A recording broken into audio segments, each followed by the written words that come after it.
தன்னுடைய எதிரிலே யார் வந்து நின்றாலும் அவருடைய பலத்தினுடைய பாதி, அவருடைய வலிமையினுடைய பாதியை இந்த வாலி அடைந்து விடுவார். அப்படி ஒரு வரம் வாங்கி வந்தவர்தான் வாலி.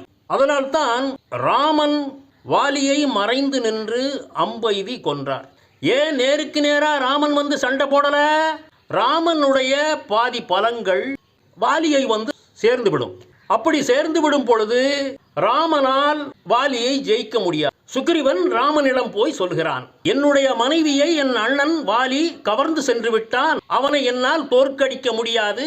ஏனென்று சொன்னால் தன்னுடைய எதிரிலே வரக்கூடிய எந்த பலசாலியாக இருந்தாலும் அவருடைய பாதி பலங்கள் என் அண்ணன் வாலியிடம் சென்றுவிடும். ஆகையால் அவரை தோற்கடிப்பது அவ்வளவு சுலபமான காரியம் இல்லை என்று சுக்ரீவன் சொல்லுகிறார். வாலியை கொல்வதற்கு சரியான சந்தர்ப்பங்களை பார்த்து கொண்டு காத்து கொண்டிருக்கிறார். மரத்தினுடைய நிழலிலே இருந்து கொண்டு